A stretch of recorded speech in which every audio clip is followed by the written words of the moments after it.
open. They groaned, a sound like bones scraping against stone. Ilara stepped through, her thin silk shawl offering no protection against the biting mountain wind. Beside her, her new husband, Julian, squeezed her hand. His love was a warm hearth, but the house looming ahead was a glacier. Waiting on the porch was Lady Marjorie. She didn't offer a hug or a blessing. She stood like a gargoyle carved from spite, her eyes scanning Ilara's modest dress with cold disdain.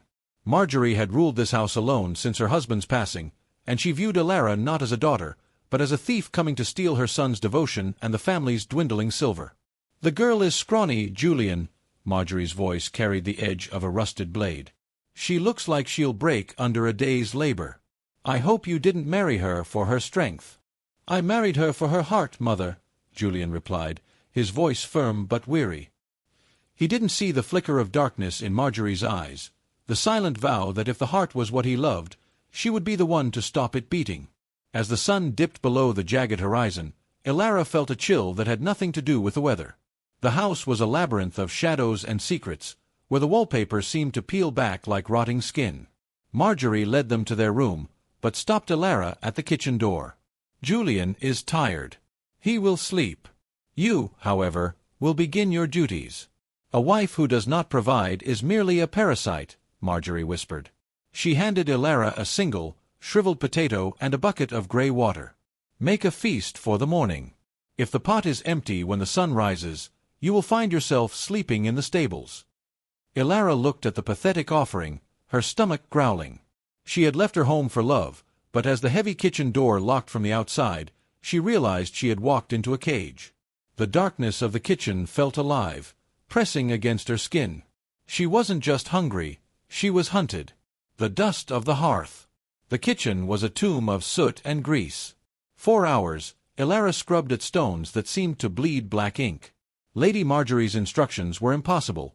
One could not make a feast from a rotten root and stagnant water. Every time Ilara's eyes drifted shut, a sharp rap on the door from Marjorie's cane jolted her awake. "Idle hands are the devil's playthings, girl," the old woman cackled through the wood. By midnight, Ilara's fingers were raw and bleeding. She wept silently, the tears falling into the ash of the cold fireplace. She felt the weight of the house, the decades of bitterness that Marjorie had poured into these walls. It was then, while reaching into the deepest, darkest corner of the pantry to find a stray coal, that her hand brushed against something cold. Metallic. Different. She pulled it out. It was a heavy brass pot, coated in a layer of dust so thick it looked like fur. It was unlike the other thin, dented cookware. This pot was etched with strange, swirling patterns that seemed to move if she looked at them sideways. It felt unnaturally heavy, as if it held more than just air. "What are you?" she whispered, wiping a smudge of dirt from the rim. As her skin touched the metal, a low hum vibrated through her arms. It wasn't a sound, but a feeling, a pulse. The air in the kitchen grew thick and sweet, smelling of rosemary and roasted meat, though the stove was cold. Ilara gasped and pulled back, but the pot didn't fall. It sat there, glowing with a faint amber light that pushed back the oppressive shadows of Marjorie's kitchen. Suddenly, a voice, deep and resonant like a cello played in a cavern, echoed in her mind. "A hungry heart calls, and the iron answers. What do you hunger for, little bird? Sustenance, or justice?" Ilara's breath hitched. The pot wasn't just an object, it was an entity. And in the silence of the Malachar kitchen, the ancient thing began to hunger for more than just ingredients. The first taste of magic. Ilara recoiled, her back hitting the cold stone wall. The pot remained on the floor, its amber glow pulsing like a heartbeat. She expected to feel terror, but instead, a strange warmth spread through her chest. The voice hadn't been cruel, it had been curious. I only want to survive," Ilara whispered, her voice trembling. "My husband's mother, she wants to break me. I have nothing to cook." The pot's surface shimmered.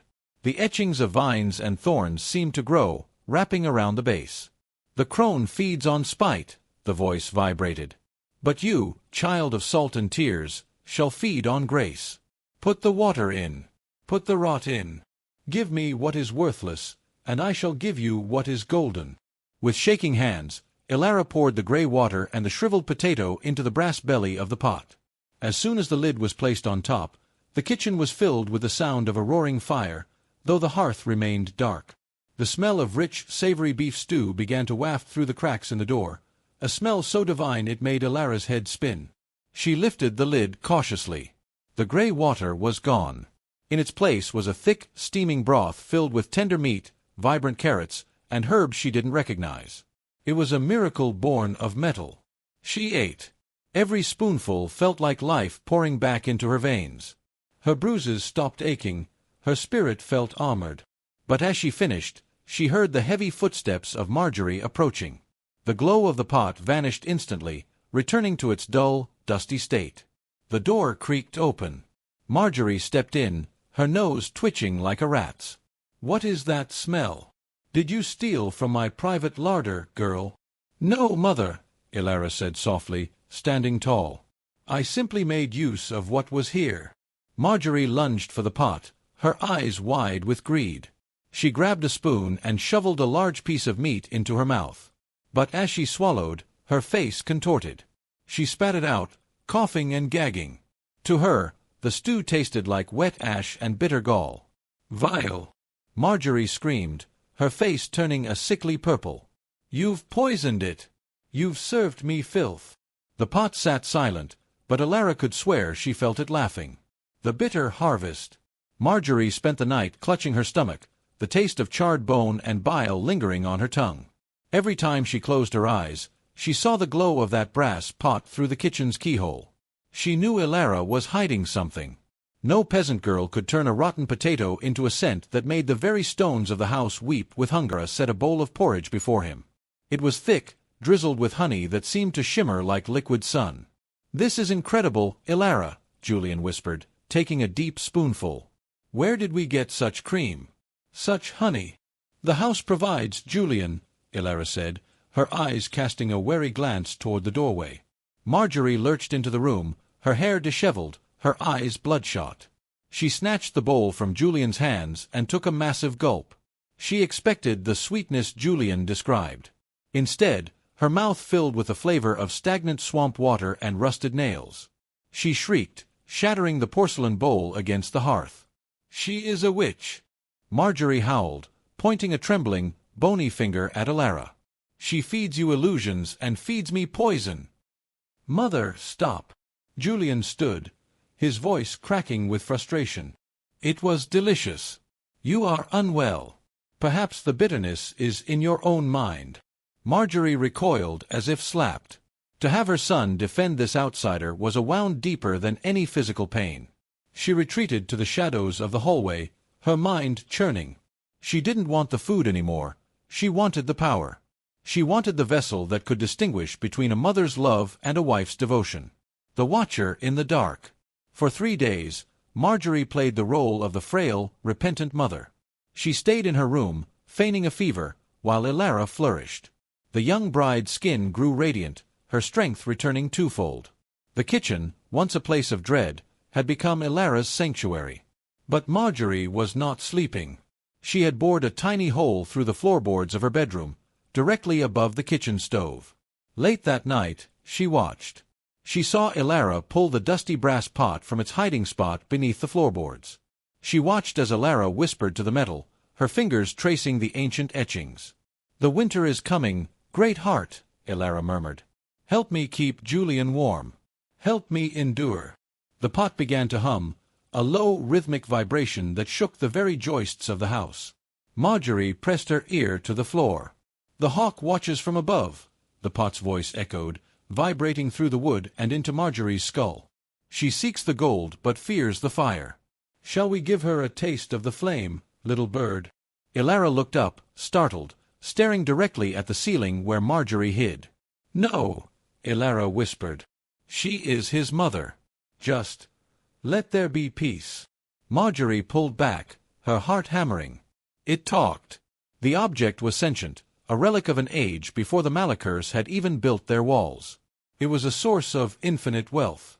If she could control it, she would never need to worry about the family's fading fortune again. She didn't need a daughter-in-law. She needed a slave to the pot, or she needed to be its master. The theft of the brass heart. The opportunity came when Julian went to the village to trade the last of their wool. Elara was sent to the well, a mile down the winding, rocky path. Marjorie watched from the window until Elara's silhouette vanished into the mist. The old woman scrambled into the kitchen, her breath coming in ragged gasps. She tore up the floorboards, her fingernails bleeding as she pried at the wood. Finally, she saw it. The brass pot sat in the dark earth, looking dull and ordinary.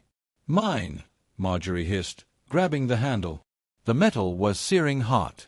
She yelped, dropping it, but her greed outweighed her pain. She wrapped the pot in her heavy wool shawl and hauled it onto the table. "Now," Marjorie commanded, slamming her fist on the table. "I am the mistress of this house. Feed me. Give me the gold you give that peasant. Give me the feast I deserve." The pot remained silent. The kitchen grew unnaturally cold. The shadows in the corners began to stretch, creeping toward Marjorie like reaching fingers. "Answer me!" she screamed, kicking the pot. Slowly, the lid began to rattle. A thick, black smoke began to curl out from under the rim. It didn't smell like stew or honey. It smelled of wet earth, old graves, and the copper tang of blood. "You ask for a feast," the voice boomed, no longer a cello, but a thunderous roar that made the plates on the shelves shatter. "And a feast you shall have. But the wicked do not eat with their mouths. They eat with their memories." The lid flew off, and the kitchen was swallowed by a darkness so absolute that Marjorie's screams were drowned out before they could even leave her throat. Would you like me to continue with chapters 7 through 9, where Julian returns to a transformed house and Elara must face the consequences of the pot's lesson? The shadow in the stew. Julian returned as the first stars pricked the violet sky. The Malachar estate was unnaturally silent.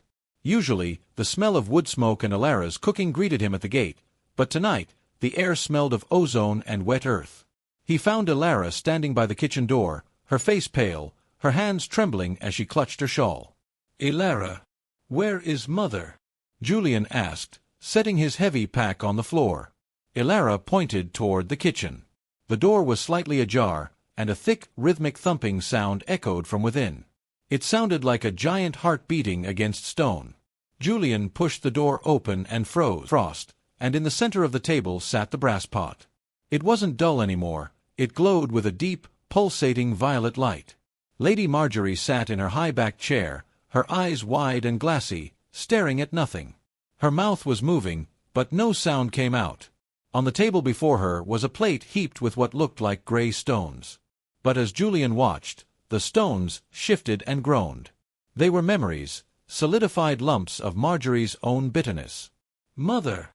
Julian rushed to her, but as he reached out, a wall of cold air threw him back. "She asked for a feast of her own making," the pot's voice vibrated through the floorboards, shaking the copper pans on the walls.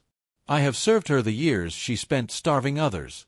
Every cruel word is a grain of salt. Every act of greed is a bone to gnaw on." Julian looked at Elara, horror dawning in his eyes. "What have you brought into this house, Elara? What is this devilry?" "It isn't a devil, Julian," Elara whispered, her voice cracking. "It's a mirror. It only gives back what it is given." The weight of silence. For 2 days, Lady Marjorie remained in her trance. She didn't eat, she didn't sleep, and she didn't speak. She was trapped in a cycle of her own history, forced to relive every moment she had ever used her power to hurt the vulnerable. Julian's love for Elara began to fray under the pressure of fear. He spent his hours in the chapel, praying for his mother's soul, while Elara stayed in the kitchen, the only place she felt safe. The pot had become her only companion, but even she was beginning to fear its appetite. "You must release her," Elara pleaded with the brass vessel. "She is old. She won't survive this." "The old wood must burn to ash before the new green can grow," the pot replied. Its voice was softer now, like the rustle of dry leaves. "She seeks to hollow you out, little bird. If I release her, she will not thank you. She will sharpen her knife." "I don't care about thanks," Elara cried, her tears splashing onto the pot's lid. "I care about Julian. He looks at me now and sees a stranger. He sees a witch." The pot went silent. The violet glow dimmed to a low, smoldering ember. Suddenly, Marjorie gasped. Her eyes snapped into focus, and she let out a scream that tore through the quiet of the house. She scrambled away from the table, knocking over her chair. She didn't look at Alara, she looked at the pot with a mixture of pure terror and a new, even more dangerous hunger. She had seen the power within it, the power to control the very essence of a person. She realized then that she didn't just want the pot's food. She wanted to bind the entity inside it to her will. The poison truce. The following morning, the house was eerily calm. Marjorie emerged from her room dressed in her finest black silk, her hair pinned back with military precision.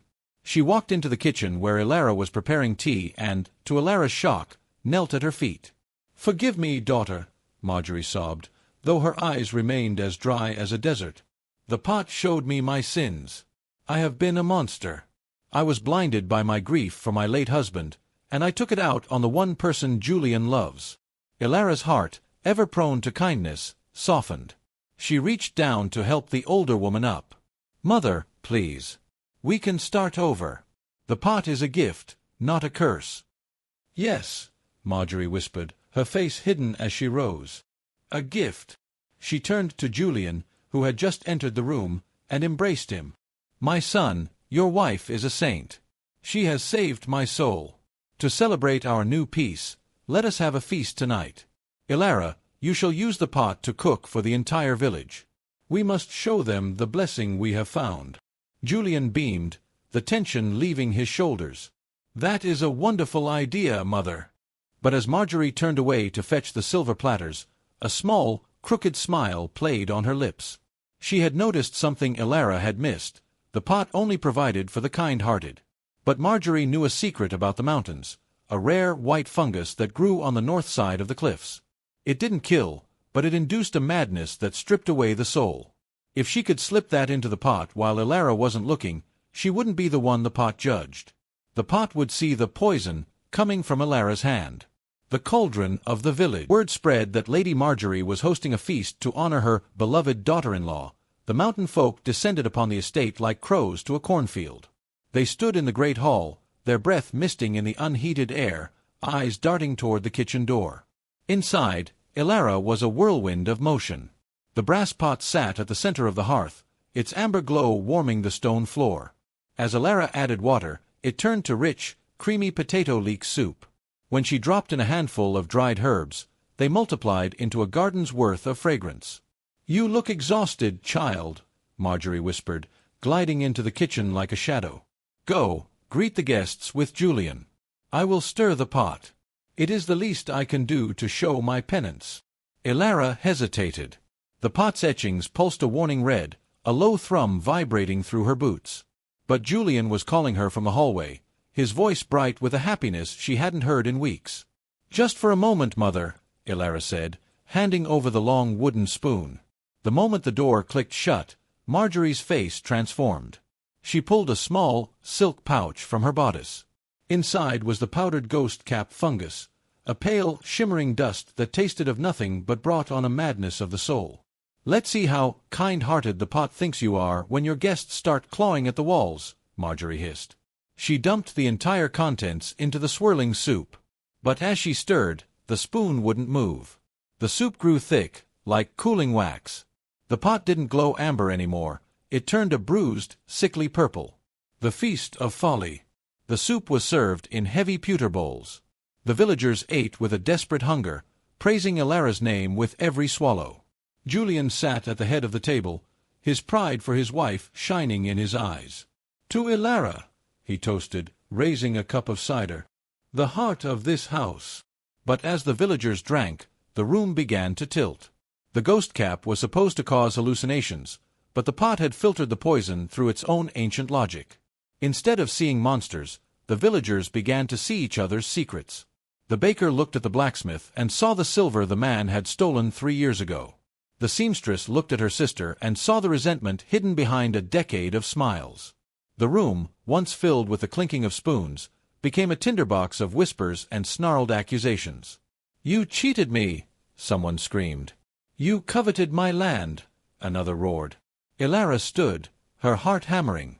"What is happening? Julian, something is wrong." Marjorie sat in the corner, a smirk playing on her lips. She waited for the villagers to turn on Elara, to blame the witch for the chaos. But the pot had one more trick.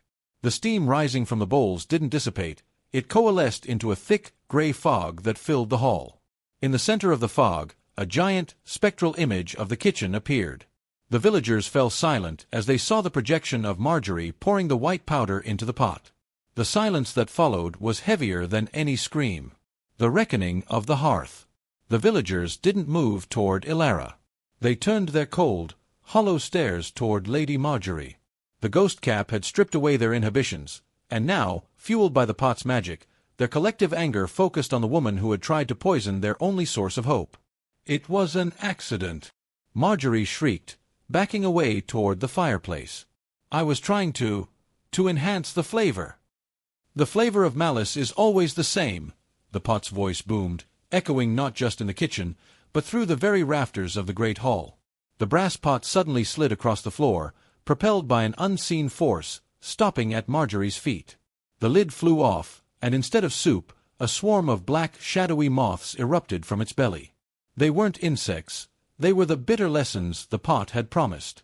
They swirled around Marjorie, nipping at her skin, each bite forcing her to feel the hunger she had inflicted on Elara. "Julian! Help me!" she cried. Julian moved forward, but Elara caught his arm. "Don't, Julian. If you step into that circle, the pot will judge you too. Look at her." Marjorie was shrinking. Not physically, but her spirit seemed to wither. The moths were eating the layers of her arrogance, leaving behind a frail, terrified old woman who had nothing left but her spite.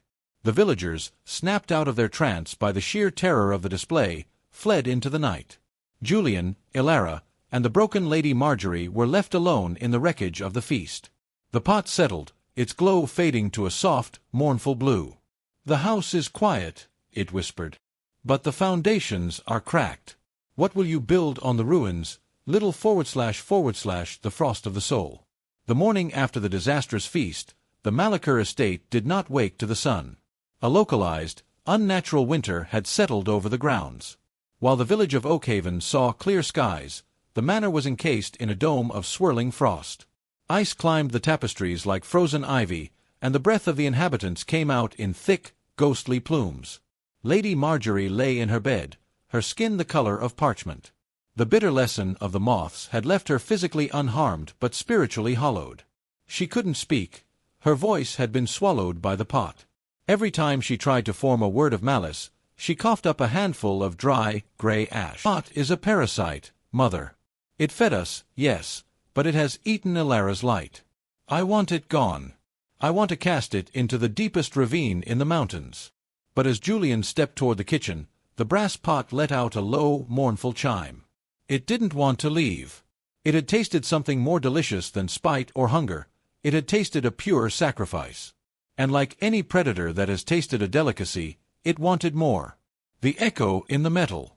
Elara was drawn to the kitchen in the middle of the night. The emptiness in her chest was a physical ache, a vacuum that demanded to be filled. She knelt before the brass pot, her fingers tracing the swirling patterns that now looked like weeping eyes. "Give it back," she whispered into the dark. "Give me the face of my mother. I don't know who I am when I wake up. I am a stranger in my husband's arms."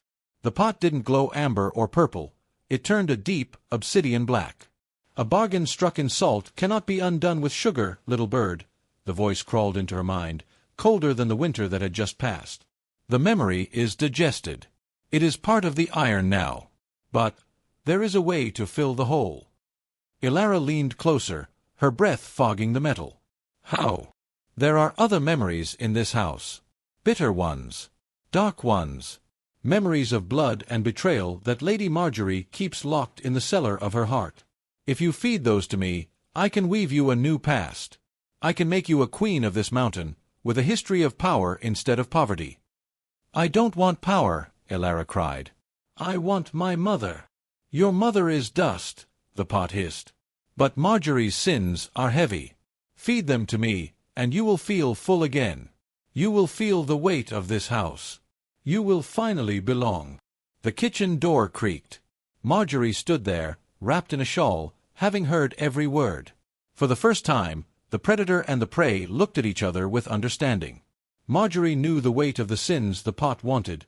She had carried them like stones for 40 years. The exchange of shadows. "Take them," Marjorie said, her voice steady for the first time in weeks. She walked to the hearth and knelt beside Elara. "Take every scream I silenced. Take the way I cheated my brothers for this land. Take the way I watched my husband die and felt only relief because the keys to the manor were finally mine." Elara looked at her in horror.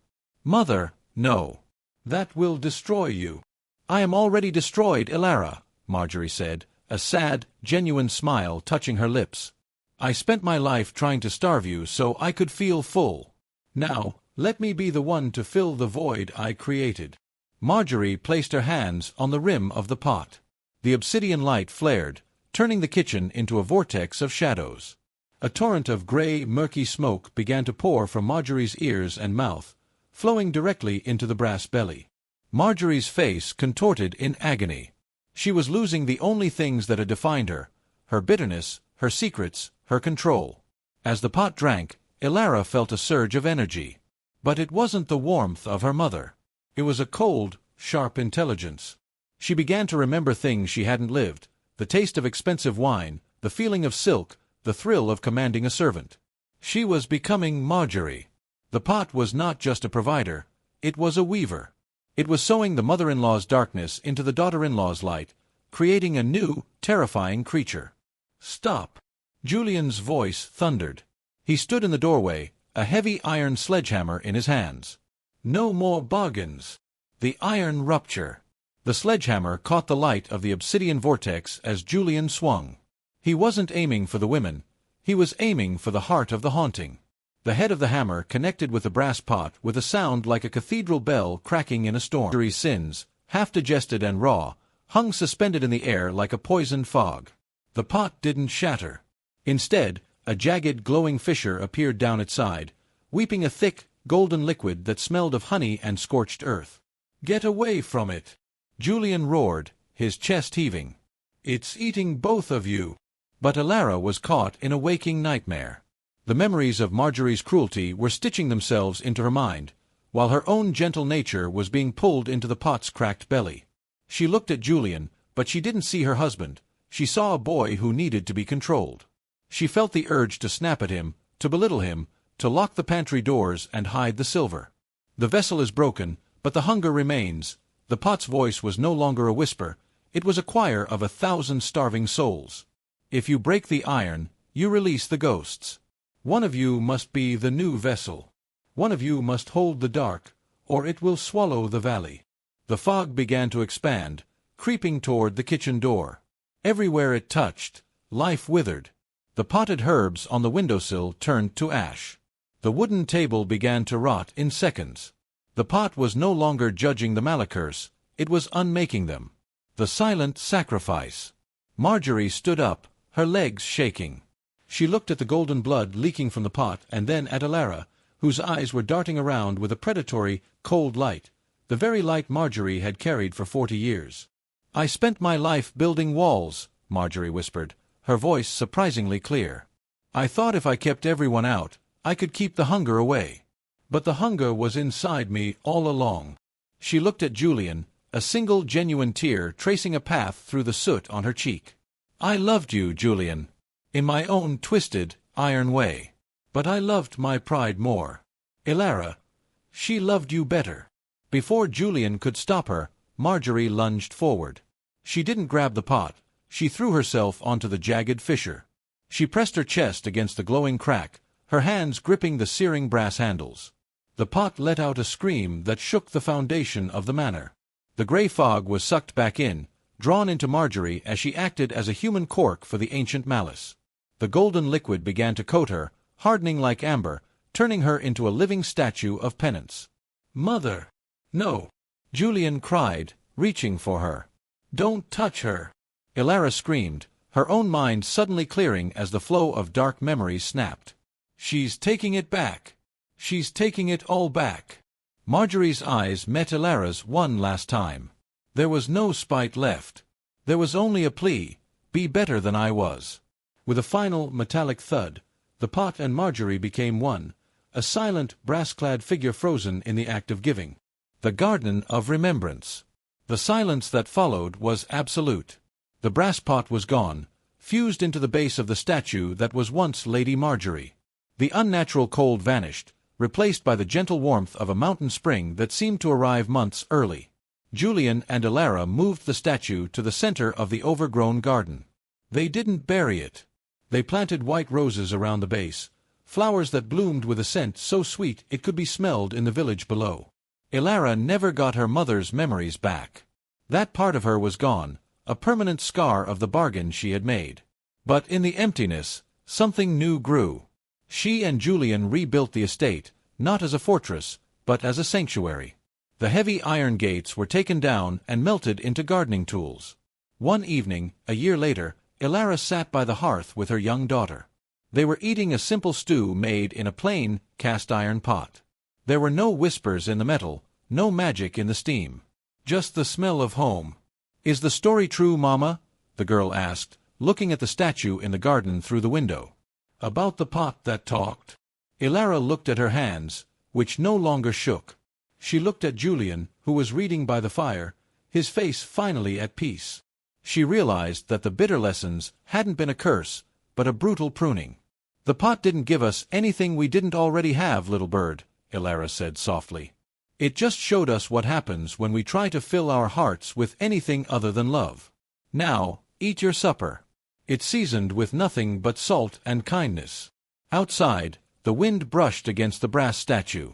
For a brief moment, a low, melodic hum echoed through the roses, not a threat, but a lullaby for a house that had finally learned how to be full.